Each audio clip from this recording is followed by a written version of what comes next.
What would you say to your 12-year-old self?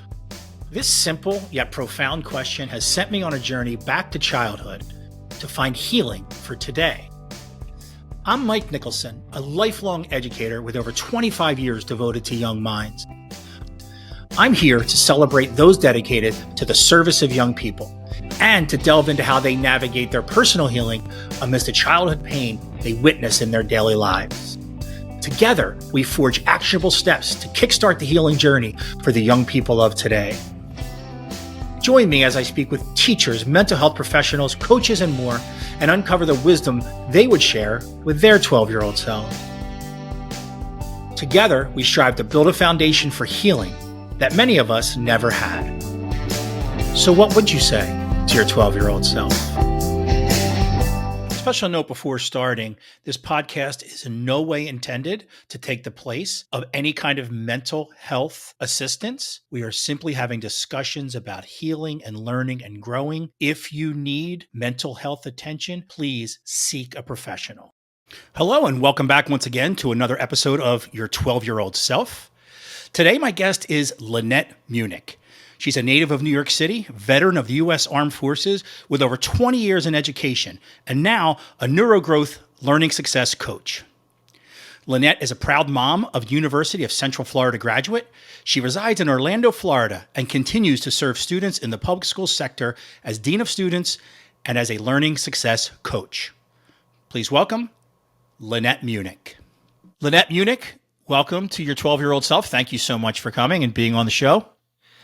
Thank you. My pleasure to be here. Awesome. So I would like to start this show as I start every episode, and I want to ask you, tell me about Lynette at 12 years old. What was going on with your life like? Lynette grew up in Brooklyn, New York.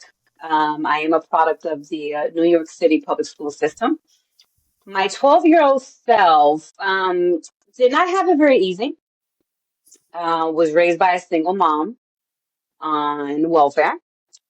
And that 12-year-old little girl pretty much is still the same person today.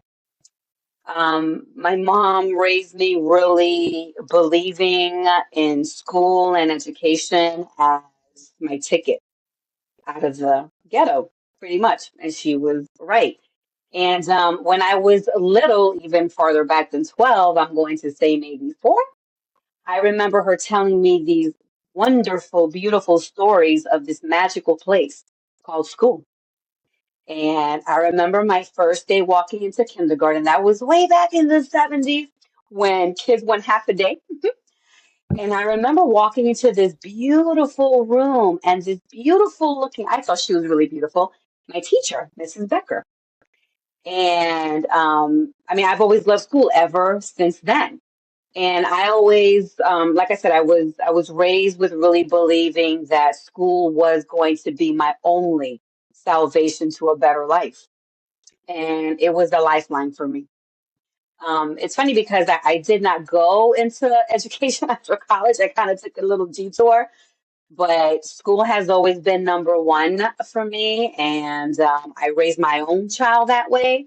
My daughter's life obviously is very different than mine was, but I really am where I am today because of my mother and her and how she valued education, because she taught me to, in order to acquire things in life and happiness and independence, is through education, something that she herself could not really do for herself. But my 12-year-old self, really, I have kind of cheesy, but a motto that still stays with me today. And it's when the going gets tough, the tough gets going. And I was always a tough little girl and still a tough girl today. But I really have not changed much as far as my character and my dreams and desires. They're still the same from when I was 12. So let me ask you a question. I'm going to go back a little bit because this is the stuff that I hear. You said your life at 12 was not easy. And you were when you're raised by a single mom on welfare. You were an only child? I have a younger brother, so it was 2 of us. So when you say difficult, What are you talking about? Like, give me an Poverty. example. Like poverty. Poverty, yeah, poverty. My brother has a different dad who raised me as his own, but he was an alcoholic, and I did witness domestic violence. And I witnessed my mom was young. She was a teen mom when she had me. So because of her experience, she raised me a certain way so that I did not have to experience the things that she experienced. So that's when education came into play because she said, listen, if this is not the kind of life that you want, you've seen me go through certain things, then you have to do well in school. You have to go to college. And, seeing those kinds of things, I grew up in an area in Brooklyn that was and still is very violent, but I knew very early on that that was not the life for me. For me, I was like, this is where I live, but I don't belong here. And as soon as I was able to leave New York, I did. Interesting. What was your mom's level of education? How far did she get? Dropped out at 10th grade, I think. She got pregnant with me. My mom was orphaned. So she was orphaned at 13, lost both parents, and was raised by a family member who maybe was not the best influence. But my mother had a really great foundation, and that stuck with her. And she instilled that in me and my brother. And so, yeah, she was orphaned. And, at 16, she met my dad, who was slightly older and not the best influence either. And yeah, so I saw her as a young woman. I was always very astute as a child growing up. I started babysitting like younger cousin. I think I was like 8 or 9. I was very capable that way. And so I just knew very early on, and my mom always kept it very real with me. This is not the life I want for you. And if this is not what you want, then this is what you need to do. And so I You did. know, I listened to my mom. I've been in education, or I was in education for a long time, and I met a lot of parents, unfortunately, who couldn't bear the thought of their child getting further than they did. And I don't know if you ever experienced those kinds of parents, but I did often. And the children ended up being the adults in that. And my hat is off to your mom. Like, I'm listening to you talk and I go, man, I love this woman already because, and God, I love to talk to her only because this is a woman who's orphaned at a young age, as a child at a young age, is in what you call a ghetto, and ghettos by definition are things that are very difficult to get out of. And she knew that you had to get out. She knew the path. And I just love that. I just love that. I mean, I'm sure you do, but I Oh, hope yeah. I hope you have gratitude for her every day because Oh, my that's God. amazing. Yes. Mm, That's I do. amazing. I do. So you said you had some trauma. You had some alcoholism in the family. You had some abuse in the family. What about in high school and moving on from that 12-year-old you? What was that like for you? Was it under the radar? Was it trauma filled? Was it Um, normal ish? hmm, I don't know. I don't know what normal is. I mean, normal Yeah, for me, I I guess. don't even know why I said Well, normal. It's yeah, gotta use that word loosely. Well, my 12-year-old self, in New York, when you are, we see 8th grade, you're like what, 13, 14? Mhm. In New York, when you are in the 8th grade, you get what's called like the high school. Again, this is like back in the 80s. A high school booklet where you get to pick and choose which school you want to go to within the 5 boroughs of the city. You just have to take the subway. So my background is in art. I was always interested in everything art related. And the local high schools in my neighborhood were like, a lot of gun violence and just and I knew, oh, there's no way that I'm going to that school. So I applied to what's called the High School of Art and Design. Um, and I was accepted. That's in Manhattan. And my high school years were fantastic, but it was an art school. And then I would have to commute by taking 3 subway trains from Brooklyn to Manhattan. I did that every day for 4 years. And I remember because it was an art school, and I also went to an art college, like right after high school. And I would carry my portfolio with my artwork and things like that. And I remember in my neighborhood, leaving my apartment building to walk to the train station, I would hear kind of kids making fun of me because I'm carrying this portfolio, and it's it was an art bin. It looks like a fish and tackle box, but that's where I kept my art pencils and pastels and things like that. So, I was a tough kid. I just ignored it, but I had to deal with that, honestly, for 8 years, 4 years in art high school and then 4 years in an art college. But my high school years were phenomenal because I went to an amazing school and an amazing private art college as well. But, I always knew that this is a path for me. And it's funny because I named my coaching business Right Track Learning 360 because my mom kept me on the right track. And, when I was in the classroom, it was just something I would always tell my students, come on, I got to get you on the right track. I got to get you on the right track. And, as a coach, I would love to say, yes, I'm going to get you to pass that state test. But my job is to get you on the right track. You have to really want the end goal. And again, my high school years were fantastic. College was a lot more difficult, but I did it. I stayed the course and stayed on the right track. But Yeah, no, really, sure. again, going back to my mom, it's everything. I mean, I had it in me already, but that is how she molded me. So what kind of art were you interested in that, or what was your Um, major, I guess I should say, your yeah, specialty? it was advertising and graphic design.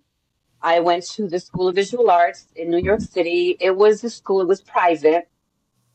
It was a school where I'm gonna throw some names out there. Calvin Klein he went to my high school. Um, my college, a lot of, if you're in the design business, a lot of these names, high profile people, they went to that school. College was difficult for me only because I did not have the money. It was expensive, so back then, I would have to apply for student loans, and thankfully, I qualified for different grants. And it was difficult because I was also the minority. It was mostly a school filled with a lot of wealthy kids, and that was not me. So I had to, I mean, my college experience was not like other people. I did not, well, it was an art school. We didn't have all the stuff that your typical college has, but it was hard for me on a social level, and I'm a very social person. But I just didn't feel that I could really relate to anyone. So my life consisted of school, the home, and then if I had a little part-time job. And my senior year in college, I I would take 3 subway trains from Brooklyn to Manhattan, and I remember I worked at a clothing store from I went to school from 9 to 3, and then had to walk a block to go to work, and I worked literally from 3 to 9 o'clock at night, and then had to take 3 subway trains right back home. That was my senior year. So, but hey, my goal was to get that degree, and I got it. Question, something that struck me. From the time your whole school experience is being looked at funny, if you know what I'm saying, right? So you walk through your neighborhood and everyone's looking at you funny because you're doing this. Then you go to college and you were the minority, as you put it, because you didn't, you weren't like everyone else there. I just find that really interesting. And that has to be really have quite an impact. Have you ever thought of it that way? Like, and what that has Oh done, or yeah, what has that meant to you? yeah, yeah. I didn't feel. And this is the race and my culture played a huge role. I am Puerto Rican. I'm a light-skinned Puerto Rican. So in my neighborhood, it was predominantly Puerto Rican, Dominican, Black. I didn't fit in because I was a smart girl. Went to school, I did all the right things. I was at my college, predominantly white. I didn't fit in there either. I'm like, I'm stuck in the middle here. But I stayed the course because, like I said, when the going gets tough, the tough get going. And my goal was to get that degree. And I was not about to let anyone interfere with that. And I love that. That's my experience. And that is one of the reasons. Well, I've always wanted to be a teacher, which is really funny ever since I was little because I was blessed with a lot of really great teachers that I still remember till this day. And the only thing that kind of steered me away from education as far as going to college and study education, when I was a kid, I was like, I never understood why my teachers look so tired and why they carried so much stuff until I became one. I was like, now I get it. But, I took a detour because after college, I went into the Air Force. I went into the military because I graduated college in 91. And Mike, I could not get a job. It was during the recession of You and I are the 91. exact same age. You and I are the exact Yeah. same age because that's exactly what happened to me. I Yep. can Yeah, I'm think 55. exactly. Could not get a job even at the mall. And I'm like, oh my God, here I am with a college degree. You're naive and you think I'm going to get a job. I want to work on Madison Avenue and, a big ad agency. Did not happen. So I joined the military at the time. Well, my mom's married to my stepdad now, but she had met a man, this wonderful man that I loved dearly when I was a senior in college. And he was ex-military and he kind of gave me some advice, hey, maybe you should join the military. At first I was like, oh my God, are you crazy? Me, I just, finished 4 years of college. How dare you say that to me? And guess where I ended up? The Air Force. Great experience though. Great experience. So anyway, after college, I went into the Air Force because I had student loans to pay back. It was that simple. And I did it. It was a great experience. And after I was done with the Air Force, I ended up moving to Florida, which is where I live now. Hustled a little bit here and there because that is what you have to do. Landed a job as a graphic artist. I did that for 4 years. My heart was still, there was something missing. Something missing. I ended up getting into education. I was 32 when I started teaching. And that's it. I'm still in education. I'm no longer a classroom teacher, although I've had quite a lot of different, or I played a lot of different roles in education. I'm currently a dean over discipline at my school. But yeah, my life kind of, I took a lot of different tracks, to get to where I am today. But you know what? That's life, and that's what makes you who you are. I'm And I curious. Can I ask you about the Air Force real fast? sure. I'm very curious.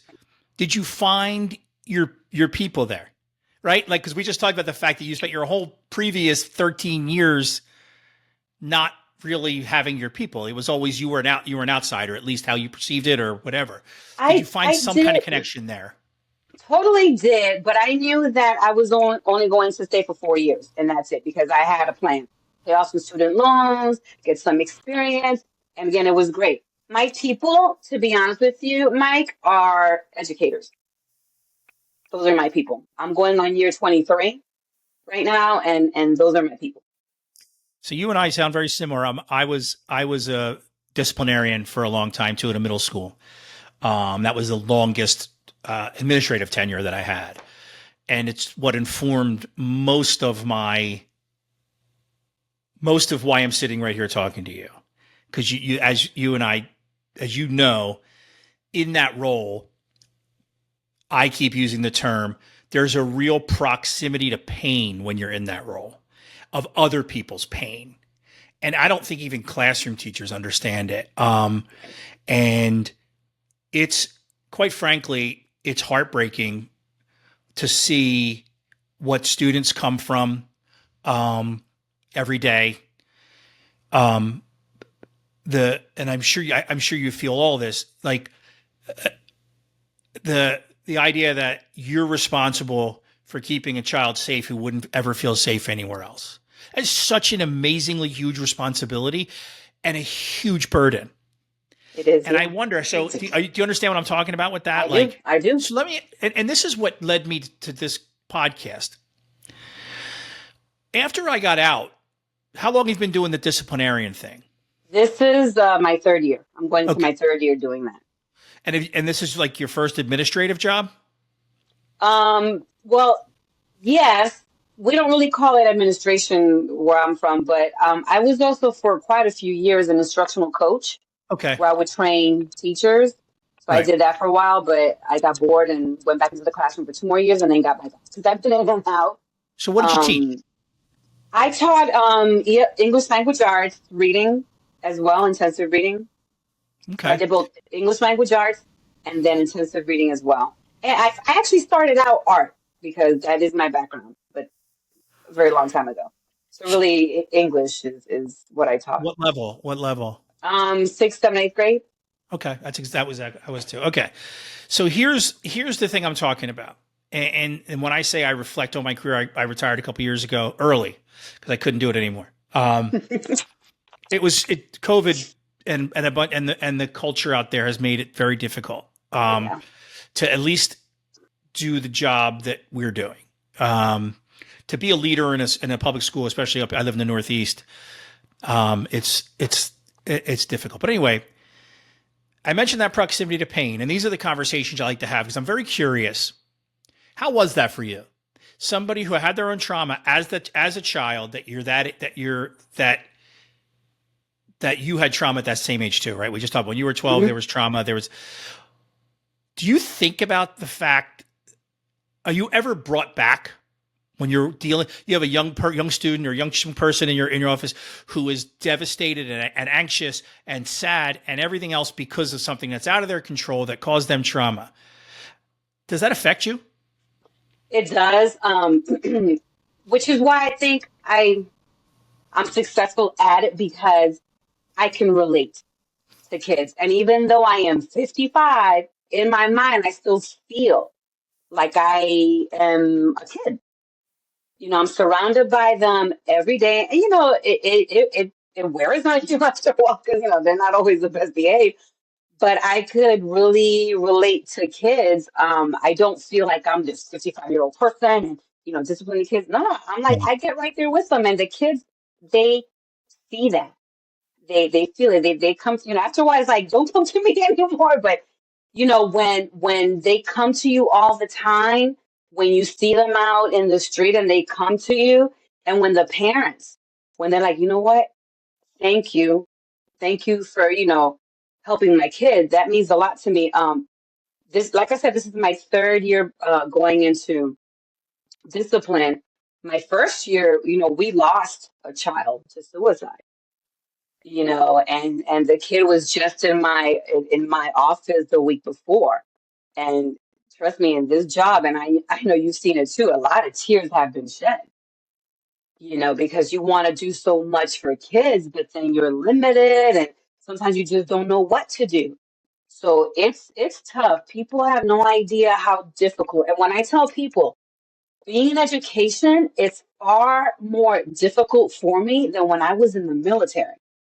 And people were like, "Oh my God, how can you say that?" Yes, Yeah. yes, Yeah. Because you know why? If you're doing it well, it's really hard. It's like parenting. You have to work really hard to be good. And God, this is an amazing conversation to me because this is exactly where I was, right?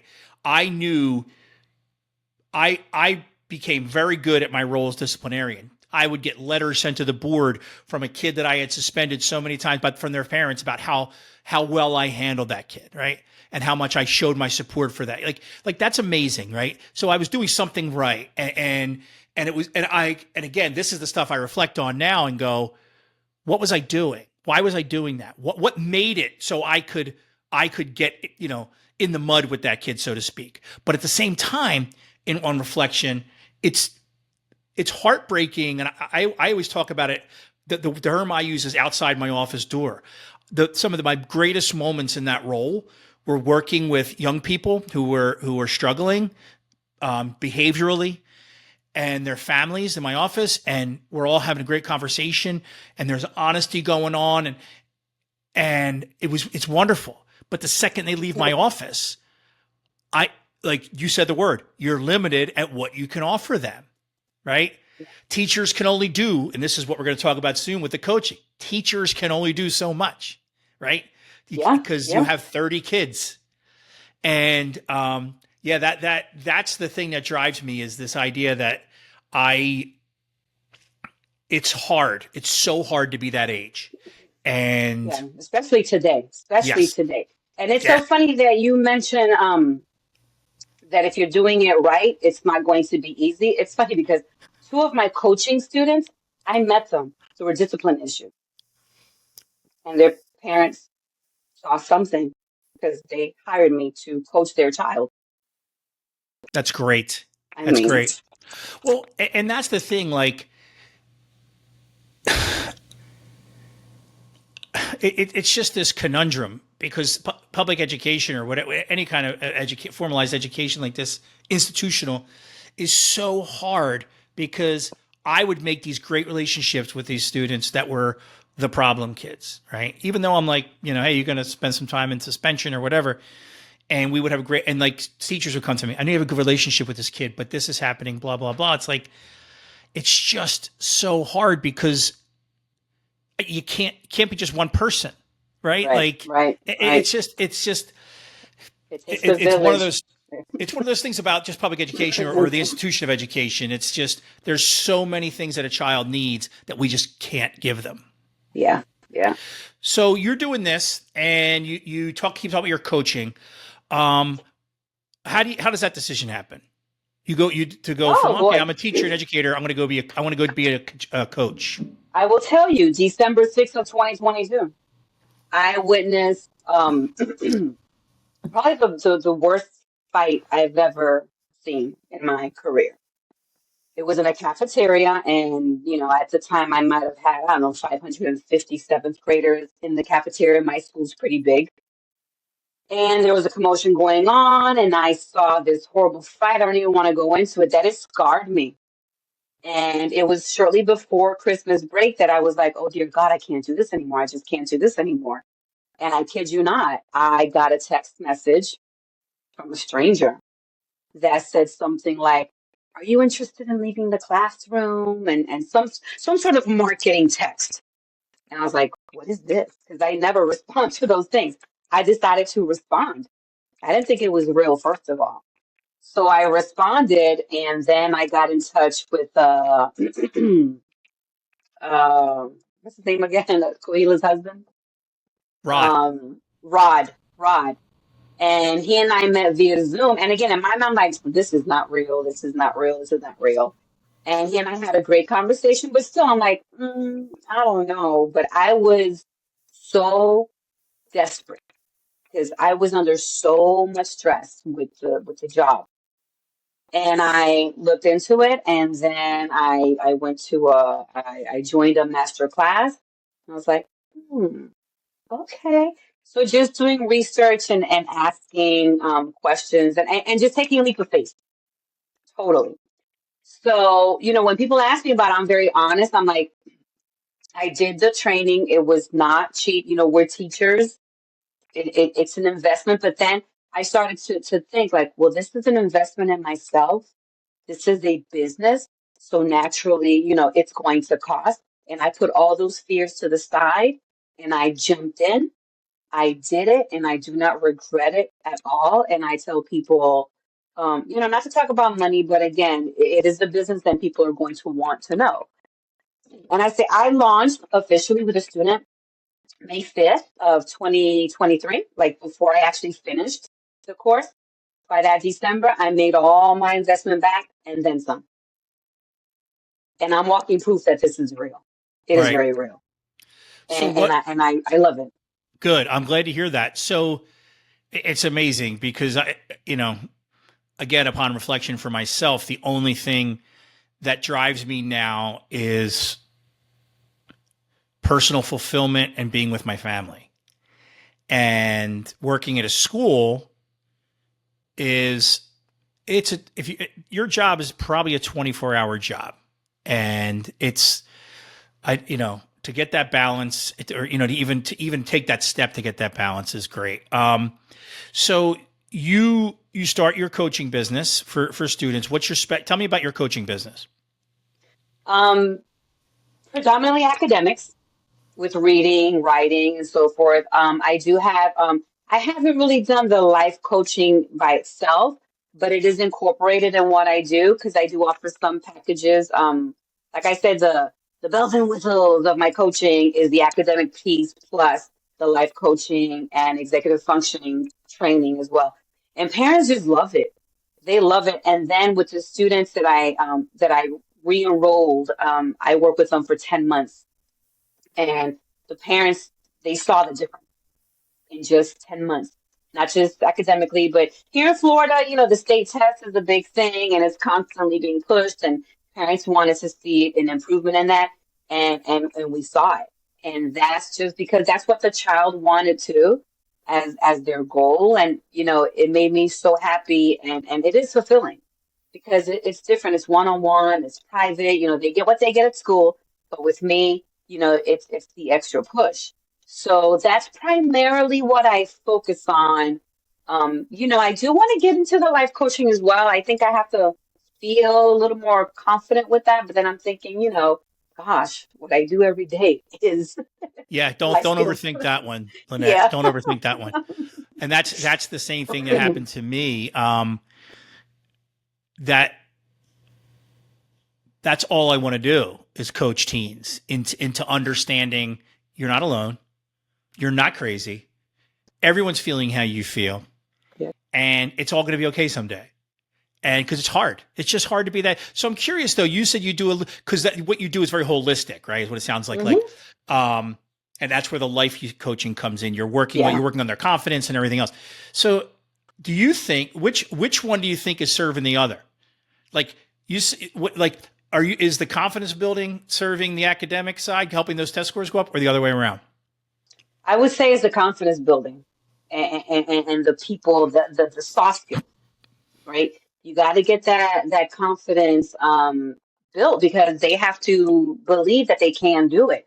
And I'm a big believer in making mistakes, and I always make sure that my students understand. I want you to make mistakes because that's the only way that we're going to know where we need to be is Yeah, by making those mistakes. that's great, and it's interesting. It's very much an art teacher's way of seeing things. I mean, I think many teachers are like that, but I think there's many that aren't. I think there's many teachers that are perfectionists in their own world, and they struggle with valuing and valuing failure and teaching that it's okay. But yeah, as if you were an art teacher involved in art, like they're using way different parts of their body and brain to create and do Hmm. things, and there's a different level of thinking that goes into it, and you see the Hmm. value. And I say that because I used to teach TV and film production when I was a teacher, and I loved the Yeah. fact that the critical thinking and problem solving that I was able to push Oh was yeah. unlike anything that got anywhere else, only because wasn't black and white, like art. It's Yep. art. And that's what I love about it because, sometimes my family, they think, oh, you must hate your job. I'm like, it's just stress talking, but really the art and science of teaching, you have to have a balance. And to me, teaching is the best job in the world. It is a beautiful, beautiful thing. What messes it up is the system. We can talk all day about that, but the work itself, to me, there's nothing better. It is who I am. Yeah, I love that, man, because you said that so wonderfully, because it really is an amazing profession. And I am still working on not being jaded, right, from it. Yeah, yeah, I let the stress and the being out of the classroom and dealing with the administration part of it, uh, it just was too much for me after a while. And you're right. And I know that there was nothing like being in a classroom with young people and watching them take risks and, and them feeling safe around you to do it, and I'm so yeah. just really amazing because I forget that. My wife's a teacher, and, she tells me these stories about these students and being, great moments she has. And like, literally, I'm crying, and it's because I don't see it anymore. Yeah, And yeah. I think I lost sight of it, but I got so, you mentioned the institution. I think I got so beaten down, or I let myself get beaten down by the institution, that Yeah, I couldn't make that difference anymore. I couldn't make that differentiation anymore, and it yeah. was all one thing. So, so, um, I'm curious, what is your discipline? You mentioned a little bit. What's your process in your office for discipline? Someone comes My in. process, well, it's the school and district process, but my way of tackling discipline issues is very similar to how I operated in the classroom. I'm very honest with my students. I like to build the relationships with them. Like I said, I mean, the fact that two of my students, I met them through a discipline issue, that right there says a lot. But when it comes to like the whole group, because this past year I had the biggest seventh grade group in my entire district. My district is, I think, the seventh or the eighth largest in the nation. And I had maybe a little over 600 seventh graders alone. Okay, that's just seventh Wait, grade you're the alone. only disciplinarian for all the seventh graders in that school? Yes. Wow. We have the sixth grade dean. I was a seventh grade one, and then we have an eighth grade one. Thankfully, we work together as a team, but yeah, it can be very overwhelming. Right? You need to have a lot of structure, and kids they cannot articulate that they need and they crave structure. When Miss Munich tells you, I need you to walk down this hallway this way, that's exactly what you need to do. So it's all in how I present it to them. But the funny thing is that I find throughout my career, the harder that I think I'm on kids, the more they don't leave me alone. The more they want to come to my office. I literally have had kids that want to get kicked out of class to come to my office. But there have been times that I feed them because they're hungry. I mean, I work at a very upper middle class school. However, we do have kids that come to school hungry. We do. So it's so amazing. Like the reality is that those kids that want to get kicked out of class are the kids who the institution can't serve, right? And you fill that need, but you don't have the capacity to keep filling that need. And that I get that. I literally live that. I understand that. And sometimes teachers are going to think, oh, you're not being hard enough on them. Oh, they want to go to you. That's not a good thing. But like, darn it. They need somebody. They need somebody. They need somebody. I mean, I've said this 5 times on this podcast.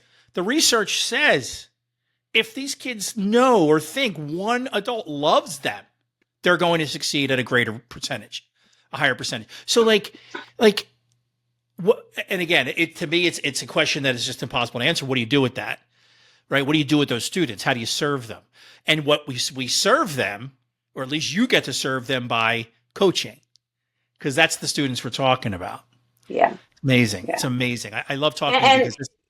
And honestly, that's how I approach being a dean, is coaching.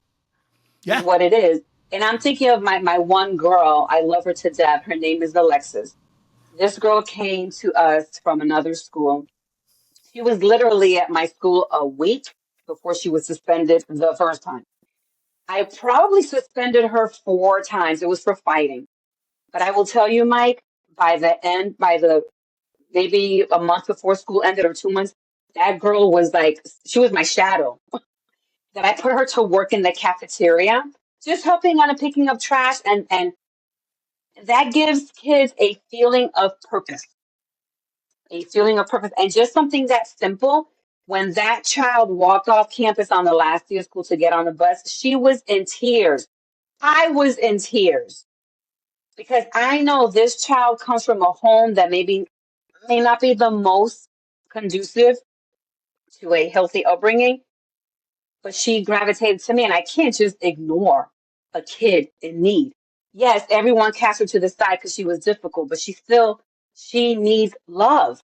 That's what she needs. And I'm able to see past the behavior, to look at the individual. Kids a lot of times don't know why they do the things that they do. Sometimes that's all they know how to do. Amazing. But you need to be able to see past that and love them. That's what they need. I love this conversation. It just brings me back. Like I often thought I was more of a guidance. You would have thought I was more of a guidance counselor than a disciplinarian, right? And I would hear that from people because I was so compassionate and understanding, and real. And I think what I got was, and I don't know when it clicked, and I don't know if it's something I needed or something that I valued at a young age. There's something, think about the responsibility you and your people in your school have, the adults in your school have. And I used to tell young teachers this, new teachers every year. Understand that you're about to talk to seventh graders who are coming from for us, it was seventh, eighth grade was our middle school. They were coming from elementary school. You are going to be the first adult in their life who's going to treat them like a young adult, who's going to treat them, you're not their mom, you're not their aunt, you're not their dad.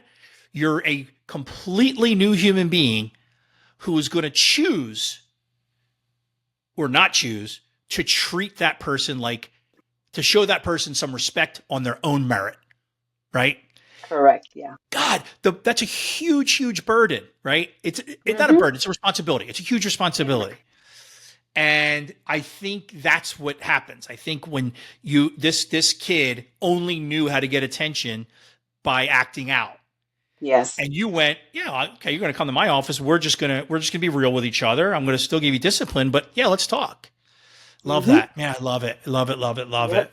Yeah, I'm a firm believer. You have to have a balance between love and discipline. Yep. They both have to work together. Yeah, and discipline, for lack of a better term, is love. You're providing structure because someone you love them and you want them to succeed. Absolutely. Love it.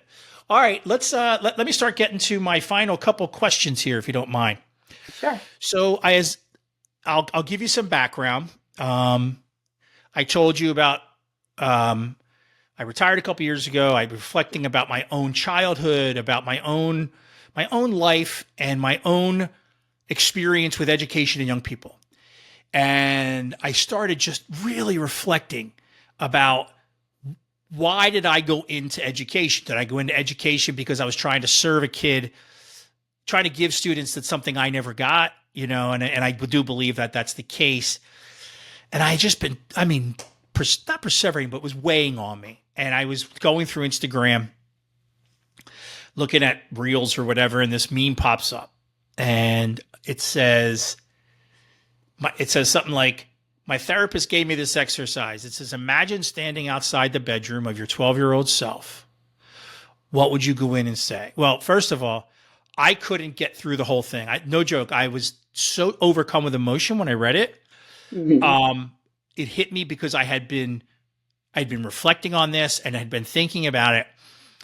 And I still don't know exactly what I would say, but I'm telling you, I saw every bit of my 12-year-old self. I saw my house, I saw my bedroom, and it was so real to me and so visceral, right?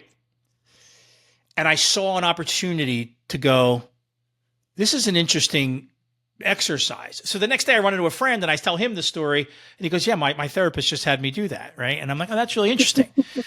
So I started coming up together with this idea for this podcast. And I just want to talk to people and see, what would you say? You were 12, you had trauma, you're on the other side of it now. What would you say? But not only that, there's a follow-up question. What would you say to now those of us who work with young people, parents, teachers, whatever, to help them help that 12-year-old now instead of waiting till they're late in life like me to start healing? Okay. Right. So let's start with this. What would you say to your 12-year-old self?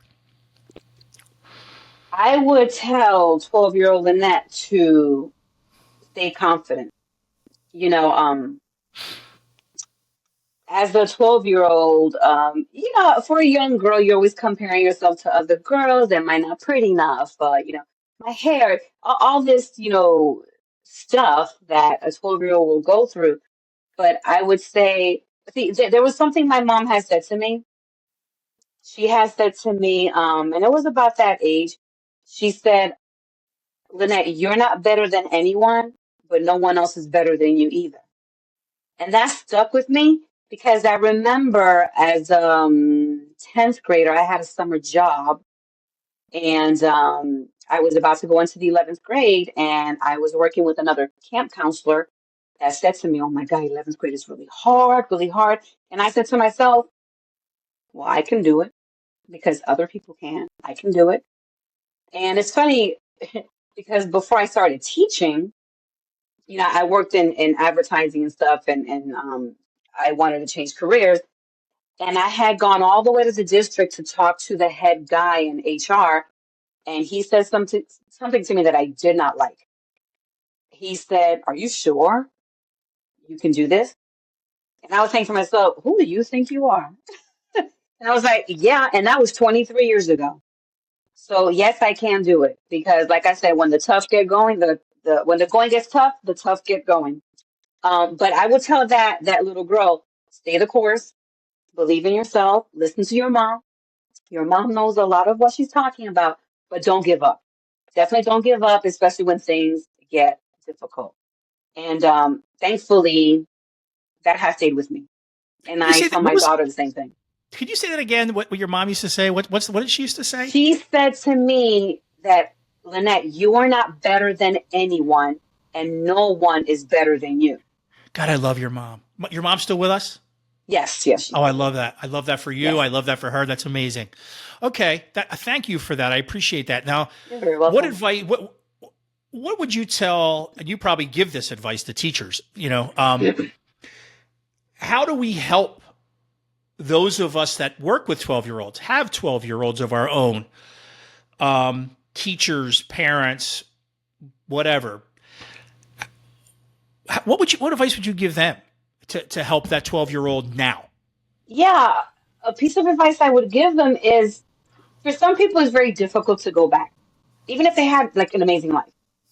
And I tell adults that are working with kids, don't you remember when you were that age? Come on, think back to when you were that age, things that you were feeling or going through. Kids today, for me, in my opinion, have it much harder than we did growing up. It is a different world. And I don't know how I would be as a 12-year-old today. But I just find that the teachers that have the real passion, even if they're stressed out and frustrated, those that have that passion inside of them will find a way to make it work. Um, since I spent many years training and coaching teachers, I personally would feel offended by those that did not have their heart in it. This is not an easy career at all. If your heart is really not in it, I would advise teachers go find something else to do. This is not for the weak at heart. It isn't. But and passion you can't teach. You can't coach an adult to have passion. You have to be born with that. And like you had mentioned before, just think, think we're dealing with kids. They're 12, 11, 12, 13. You know how crazy that age is in your brain? So be patient, have compassion. A teacher that runs a tight ship in the classroom also has to have that other side. You have to have that compassion because to do well in this, and then for parents to get them on board, which I thankfully never had an issue with, people can see right through me. I don't know how to act. I'm not an actress and I'm not very good at lying.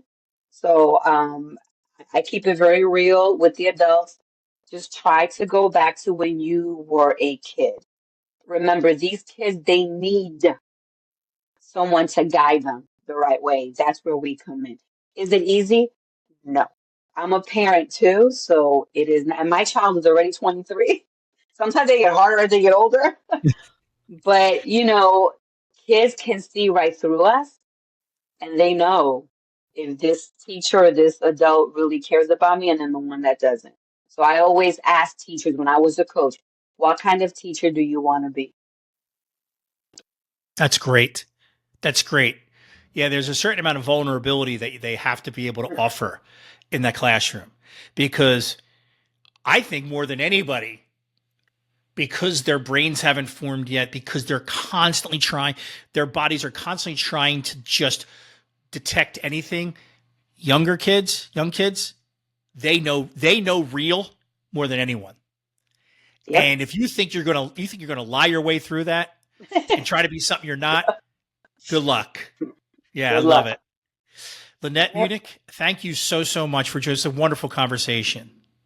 You are very welcome. My pleasure. This was wonderful. Thank you for giving me the opportunity. Of course, I loved it. Have a great day. You too, Mike. Thank you. Special thanks once again to my guest, Lynette Munich. You can find links to her website and to all her socials in the show notes. Please don't forget to subscribe or rate the show or leave a comment or a review. Share with your friends. Anything that can get us to more ears would be greatly appreciated. Your 12-Year-Old Self is a Fairmount Media production, and it's hosted, written, and produced by me, Mike Nicholson.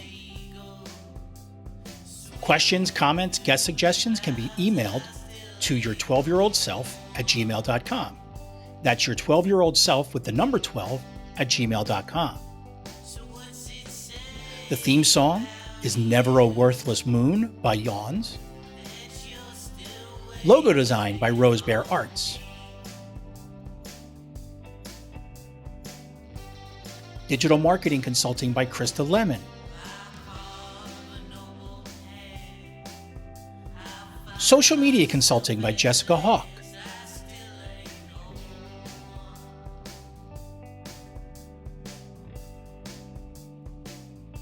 Special thanks to Ron Cornwall and Sarah Finney.